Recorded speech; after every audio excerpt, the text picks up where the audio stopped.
Madame la Présidente. Madam President, Your Excellencies, distinguished delegates, first of all, I would like warmly to congratulate Her Excellency Annalena Baerbock upon her election to the presidency of the 80th session of the United Nations General Assembly.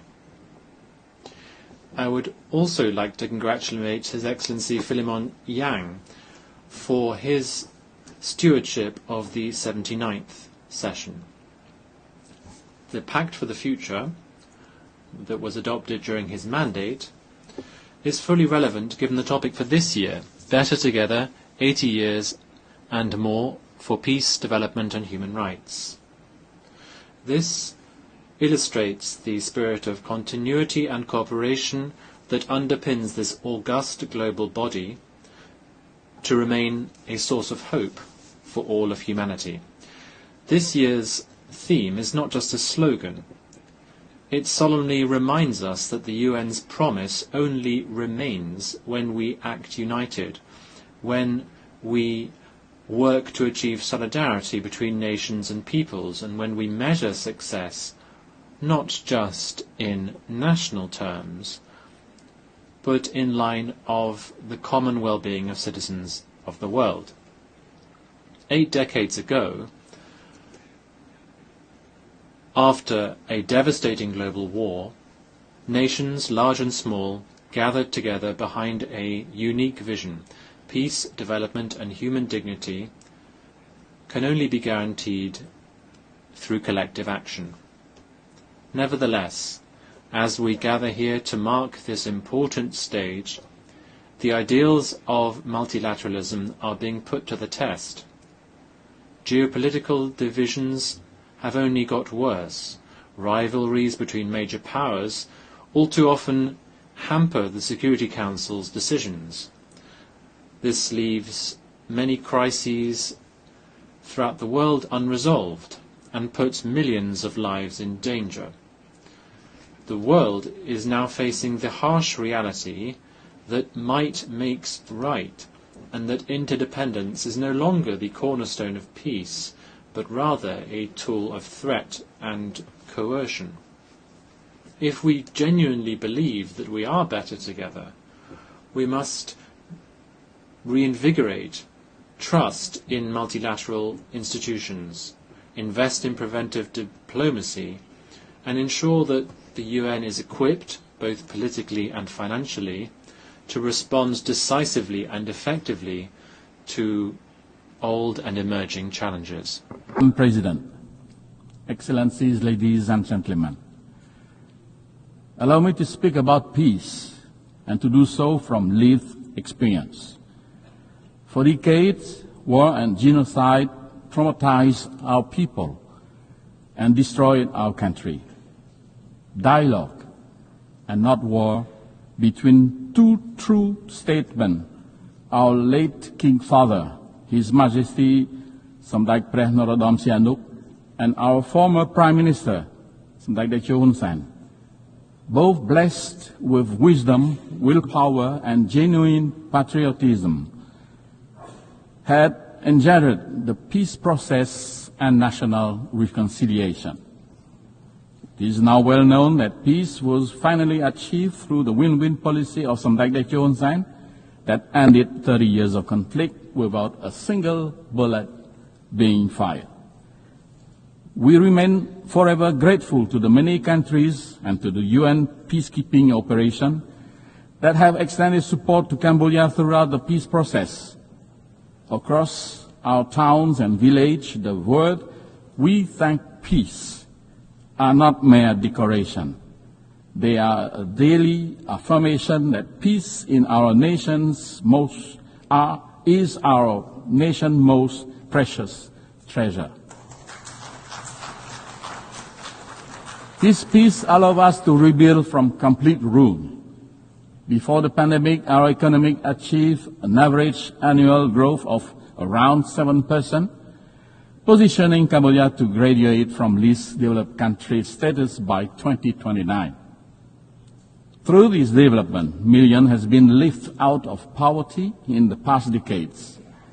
We are grateful for our partners who are supporting Cambodia towards smooth graduation through, among others, open and inclusive trade. Guided by our pentagonal strategy, Cambodia aligns its development agenda with the Sustainable Development Goals. We officially launched last year the roadmap to achieve the universal health coverage in Cambodia by 2035, and expanding access to quality education, ensuring that our youth are equipped for a changing world. Our women now hold leadership positions in government and private enterprises at unprecedented level, strengthening the fabric of our society. We are firmly committed to protecting and expanding the civic space and strengthening democratic governance, knowing that development and human rights are inseparable pillars of lasting peace. On climate action, one of humanity's greatest collective tests, Cambodia has submitted its third nationally determined contribution to the UNFCCC. Last June, we signed the agreement on biodiversity beyond national jurisdiction and already deposited our ratification instrument earlier this month. These steps reflect our belief that environmental stewardship is a global duty and a moral imperative. With complete peace at home, Cambodia has been able to offer our humble contribution to peace building and peacekeeping around the world. From a country once hosting UN peacekeeping mission, Cambodia has become a steadfast contributor to global security.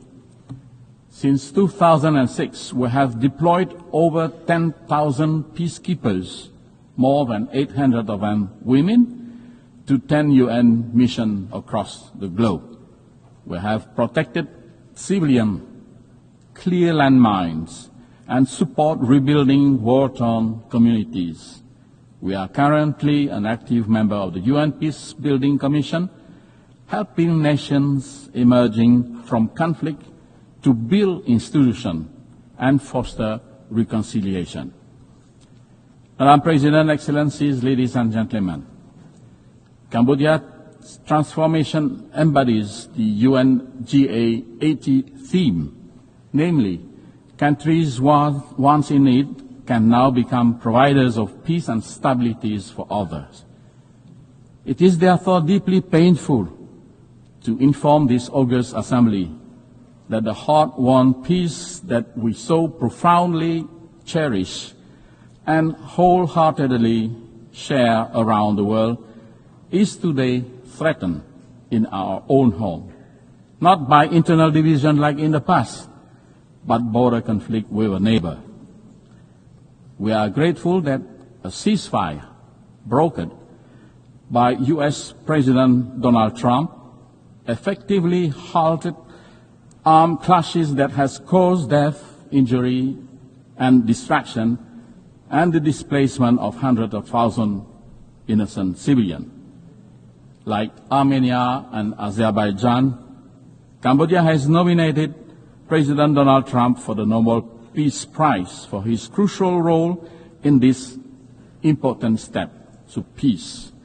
However, the ceasefire remains very fragile, despite expressed commitment from both countries on the sincerity to strictly comply with the ceasefire terms, to rebuild trust and restore normalcy, and the positive outcome of following meetings hosted and coordinated by Malaysia, the ASEAN chair.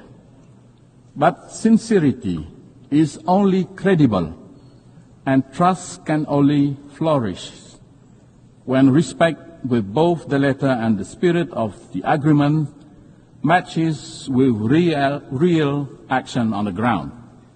Sadly, continued unilateral move to impose territorial sovereignty from our neighbor, using forces instead of agreed mechanism, unilateral maps instead of internationally recognized ones that were produced in accordance with treaties that bind the two countries, and countless other actions undermine this trust-building and peace effort. Of great concern is the forced eviction of Cambodian civilians and threat to use national law against them, and to evict hundreds more from the lands they have lived in for decades.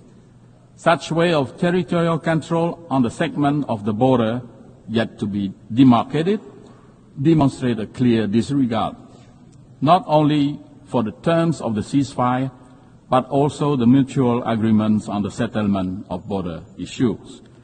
In the process, Cambodia's sovereignty and territorial integrity are violated, and the rights and dignity of many Cambodians infringed.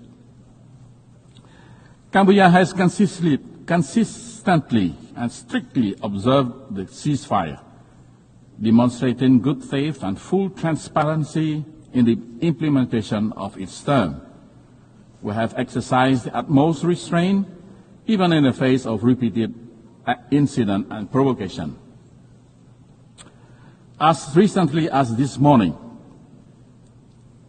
there was an unprovoked attack near a sensitive site, following an allegation that our force has opened fire first. We firmly reject such accusation. Our troops have not fired first, nor have they returned fire in retaliation to the provocation, underscoring our commitment to peace. Guided by the same spirit that ended our internal conflict near 3 decades ago, Cambodia reaffirms its call for dialogue and the peaceful settlement of all outstanding issues. We urge strict and sincere adherence to the agreed terms of the ceasefire, full respect for bilateral agreements, and observance of international law, including the Charter of both the United Nations and ASEAN. We earnestly seek the continued support and good offices of the ASEAN Chair and Member States, the Secretary General of the United Nations and relevant UN bodies, as well as leaders around the world, to help de-escalate tension, encourage a peaceful resolution, and prevent any further tragedy. Cambodia is a small nation, focused on rebuilding our economy and improving the well-being of our people. We pose no threat to the sovereignty of any country. While we will always safeguard our independence, sovereignty, and territorial integrity, the use of force will only remain a last resort. Cambodia will continue every effort to restore trust and normalcy, to promote harmonious coexistence and good neighborly relations, and to transform border areas into zones of peace, friendship, cooperation, and shared prosperity. Madam President, Excellencies, ladies and gentlemen, to honor the Founder's vision and meet today's realities, the United Nations itself must adapt. Cambodia supports pragmatic, incremental reform that strengthen the UN effectiveness without undermining the Charter. We believe that key priorities include empowering preventive diplomacy and mediation, giving the UN more tools to defuse crises before they erupt, strengthening the General Assembly, which is the most representative body, by giving its resolution greater follow-up capacity and moral weight, expanding non-permanent Security Council seat to better reflect today's multipolar world and enhance legitimacy of the Council, enhancing peacekeeping and border monitoring missions, especially in dispute areas, so that small states have equal access to mediation and protection. Complementary measures such as funding, technology, and gradual legal adjustment can turn broad reform principles into concrete progress. For countries like Cambodia, the UN's greatest strength is not cohesive force, but its moral authority, legitimacy, and convening power, quality that can shield small nations and sustain peace. As we commemorate 80 years of the United Nations, let us honor the vision of its founders by choosing cooperation over confrontation, dialogue over division, and hope over despair. Cambodia stands ready to work to be better together with all member states, the UN system, and our partners worldwide to ensure that the decades ahead are defined by peace, sustainable development, and the unshakable dignity of every human being. I thank you.